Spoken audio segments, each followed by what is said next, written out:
Hello YouTube, Sidekick here in my trusty F-14 Tomcat. As most of you know, I am just in the middle of learning the F-14. Done a little bit of bombing in the Tomcat to turn it into a bombcat. But I've also been learning a few other things about it that I think are kind of interesting, particularly the Rio position.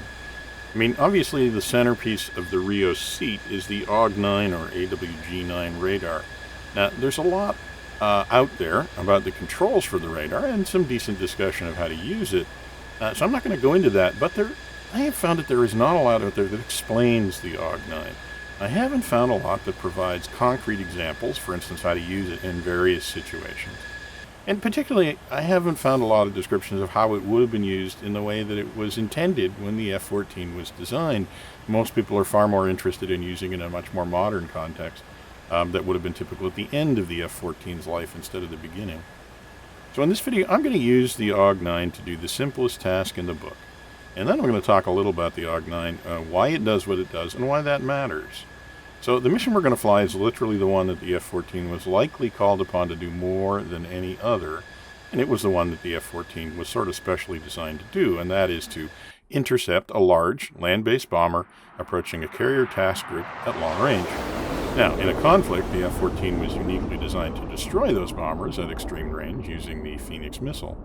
But in peacetime, the intercept would have been performed all the way to the merge, and the fighter would escort the bomber, demonstrating that it was being watched until it went away. The Tomcats were never called upon to execute their wartime mission, though, but they did perform the peacetime intercept mission, well, countless times. So that's the mission we're going to fly today. Here we are getting launched from the carrier. Once we're off the deck here, I'll describe what's going on.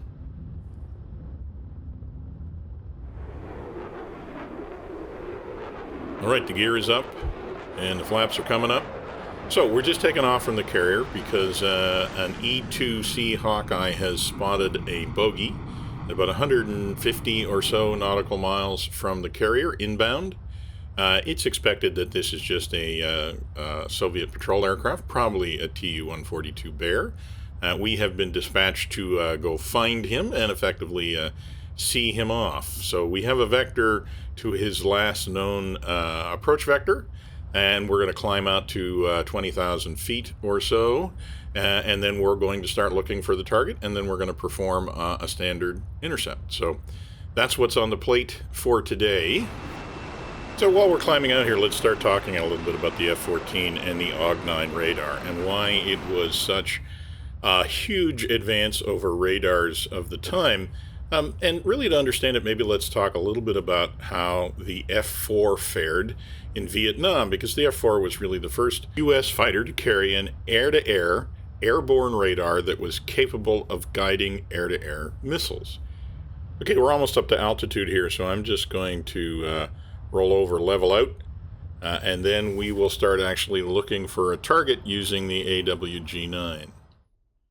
Now, this whole process is, the intercept is going to take 20 minutes or so. Not going to be the most exciting flying I've ever done, so I thought it would be really useful to talk a little bit about radars in general and the AWG-9 specifically as we're going through the steps here. It's still useful to go through this basic intercept procedure. At least it helped me learn a lot more about how the radar works without having to worry about taking on a whole lot of threats at the same time or very aggressive enemies. So we're going to put the front seat into autopilot and we're going to jump in the back seat. And the first thing we're going to do with the radar is we're going to put it in pulse Doppler mode, which is the longest range mode of the AWG-9, and it actually brings up a couple of interesting points about radar. And those interesting points are basically all in the name. For instance, it's called pulse Doppler. There is also another pulse search mode in the AWG-9. It kind of begs the question, why? Why do we think that calling something pulse is important? Don't all radars use pulses? I mean, isn't that how a radar works? You send out a pulse, you wait for it to come back, you measure its time of flight, and that gives you the range to whatever it was that the radar bounced off of. But actually, that's not how radars were working, even by the mid-1960s. You can see there was a problem with pulsed radars in that they could not guide semi-active homing air-to-air missiles like the Sparrow, because the Sparrow required a continuous wave signal. It needed to see the radiation of the radar at all times in order for it to be able to guide to a target. So a new method of ranging was developed. It was called frequency modulation, or FM mode. And basically what the radar did was it changed the frequency that it was broadcasting cyclically over time. It modulated the frequency. And so when a signal came back, it could measure the frequency of the return signal. It could figure out when in the cycle that had been broadcast, and so it could measure a time of flight and get a range. So as you can see, we are getting a return here on our pulse Doppler mode, and now I'm just kind of trying to localize that. I'm noticing that it's pretty much co-altitude with us, so I can reduce the number of bars, I can reduce the size of the scan pattern. I've got the erase value turned up, so I can actually see the target, not seeing it in pulse search mode, which would give us a range to the target, but I am seeing it in pulse Doppler mode. That gives us an estimate of the relative velocity of the target. So we're going to lock it up.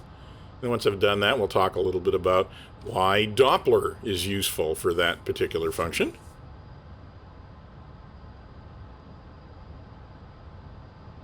Okay, but we have a target locked up. That gives us some useful information. It gives us a bearing and a range to the target.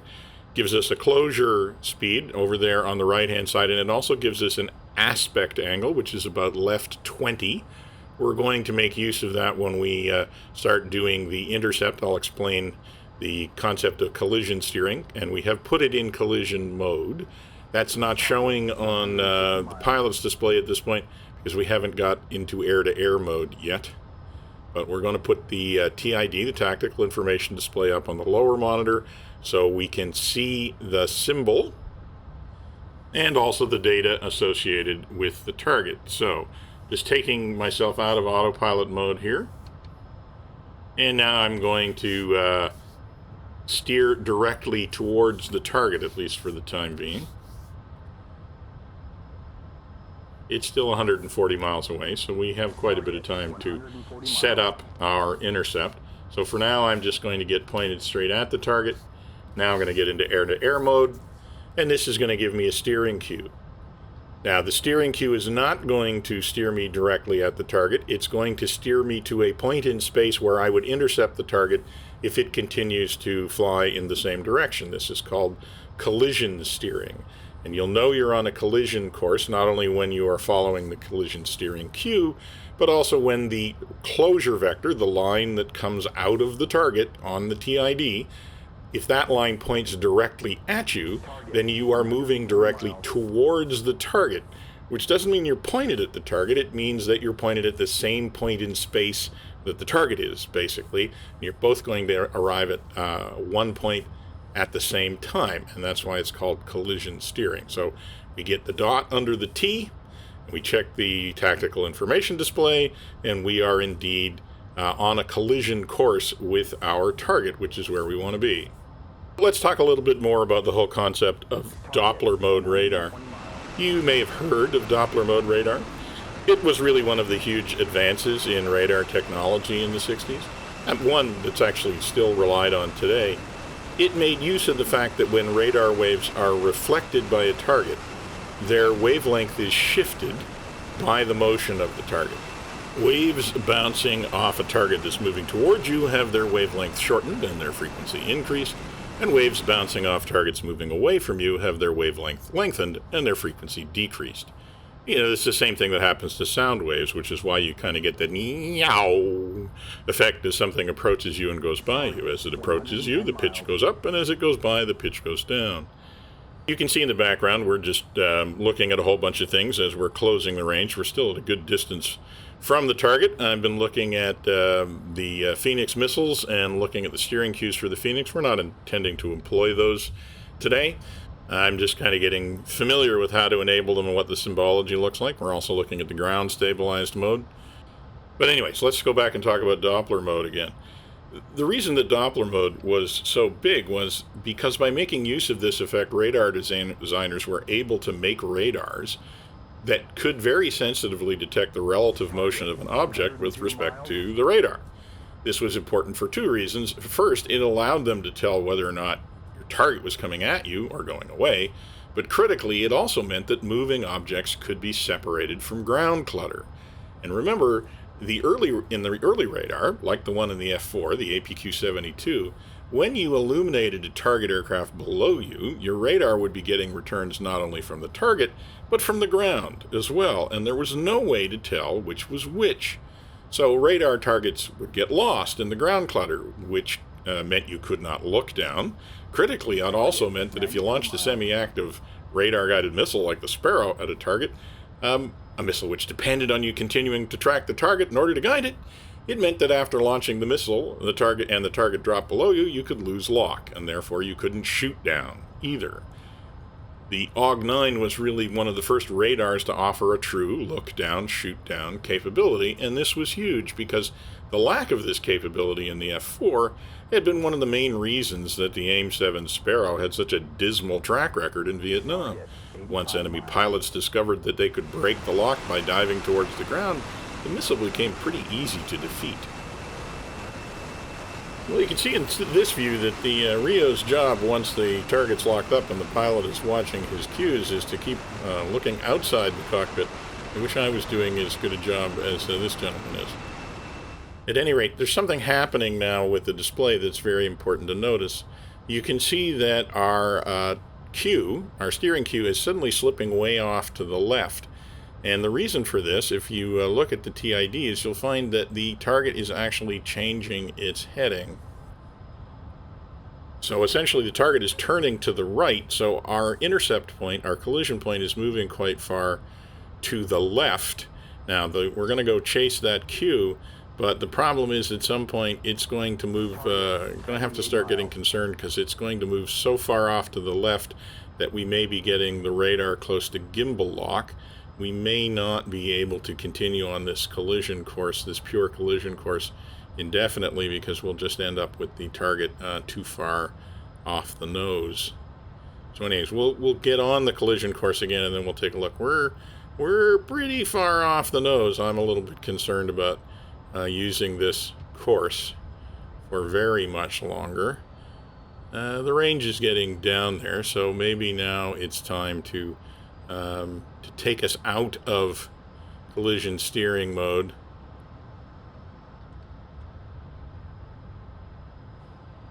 Yeah, I think it'll take us out of collision steering mode. So now we're in pursuit steering mode, which basically means that we will be directed to fly pretty much straight towards the target. And that will mean that we'll get the radar back closer off the nose, so we don't have to worry about the gimbal limit. Now, I'm going to take a course somewhere between the collision course and the pursuit course, just to speed up the rate of closure a little bit. Once we get in a little bit closer to the target, we'll start going into pure pursuit mode. What will happen then is that the target will actually start moving past our nose, even as we're pointing at it, because of course it's crossing in front of us. And so what will happen is that we'll follow the target around as it goes to the left, and we'll end up sort of slotting in behind him in his 6. At least that's the plan right now. If you want some great videos on intercept techniques, by the way, Sully over at the Ops Center has a great series on it. You'll find if you compare what he talks about there that we're pretty much doing it. The difference is that in a modern fighter with a B-scope and a single pilot, you're basically working out how to do the intercept. It's very simple, but you're working it out on your own. The AWG-9 actually provides a steering cue to the collision point and a steering cue to the pursuit point. So we have a little bit less mental math to do in the F-14 than you would have to do, for instance, in an F-16 or an F-18.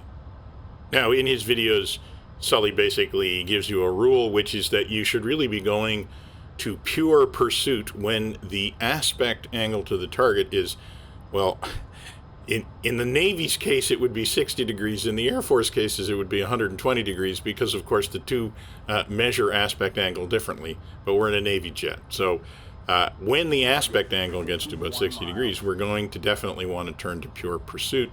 And we want to be doing that at around 20 to 30 nautical miles range, which is about where I think it's going to happen, so things are working out pretty well. Now, when that does happen, things are going to start happening pretty rapidly, because we are still closing on this bandit, or this bogey, quickly, and he's also moving across our nose pretty quickly, and as his aspect angle increases, he goes across our nose faster. So we're going to find that actually following him in pursuit mode is going to require us to basically stay in a fairly hard turn until we end up more behind him, and then again we'll start turning a little bit less. Okay, so the aspect angle's getting up around 60, maybe even a little bit more, so we're going to come on to him in pure pursuit. And then we're going to find that he's going to slide off to the left pretty quickly. But we're also getting in closer to the range where hopefully we are going to be able to pick him up visually. One advantage of being in pure pursuit where you're pointed directly at the target is that now you will also be able to use the TCS, because the TCS is slave to the radar, but when the radar is too far off the nose, the TCS can't follow it, because the TCS has a much narrower gimbal range than the radar does. So let's hop in the back. You can see that the aspect angle of the target is moving off to the left. You can see the closure vector is sliding off to our left. TCS is now on the target, so we can see it. It's a little bit hard to make out exactly what it is, but it does look like a large aircraft. It also probably looks like it's prop driven, so I would say we're pretty safe in assuming it's a Tu-142 at this point. There's no point. We are all the way zoomed in. I'm just looking to see whether we can get any better view, but I think that's as good as it's going to get for now. Now, it's important to note the reason that we have a TCS is actually because visually identifying a target became very important in Vietnam, in the crowded airspace there, where there were a lot of friendlies and not too many enemies. So it really hindered the beyond visual range use of the Sparrow, which had kind of been the whole point of having it. And it ended up not being very useful at beyond visual range because the rules of engagement said that you actually had to be able to see the target in order to use it. So the TCS, I think, was developed in direct response to that, to allow visual identification at much longer ranges, so you could get back some of that standoff range that the missiles were supposed to have provided in Vietnam, but really did not. Okay, so while I was messing about in the back seat, the target did move off to the left, so now in the front seat again, we're having to turn to the left and get the dot back under the T, follow our steering cue. Now we are getting down to fairly close range. We should be able to pick up the target visually, and we'll certainly have it in the middle of the screen here in a sec. Okay, so we're following the cue, but we're having to stay in the turn to do it, which is basically due to the fact that the target is moving across our nose. Okay, we'll level out a little bit here. Now is probably a good time to get that TCS back up, and we can actually visually get a picture of the aspect angle of the target that we're looking at. So let's go take a look at that. Yeah, we are just about, maybe a little bit behind 90 degrees, but we're pretty much approaching this target beam on now, so it's no wonder that it keeps moving to our left. So in the front seat, I can also get that up so the pilot can see what he's looking at, confirm that our target is moving to the left, and we're getting a lot closer to it. So let's go back into pure pursuit mode here. We've gotten a little bit into lag. And all we're going to have to do is basically keep him off our nose. We're going to slide right in behind him. And then the game is to approach him, basically fly formation on him a little bit. So in this kind of final phase of the approach, we're flipping back and forth between the camera view so we can get an actual picture of what he looks like. And as you can see, he's moving out in front of us. We're gradually swinging around behind him. And then we'll go back to the steering cue. And eventually we're going to end up being able to see, well, we can see the pipper and the diamond on the screen now. And basically want to keep the pipper and the diamond pretty much in the center of the screen. So we don't necessarily need the steering cue as much now. We can start going visual. Even if we can't see the aircraft in the middle of the diamond, we know that's where it is. So we can start using that as a visual cue.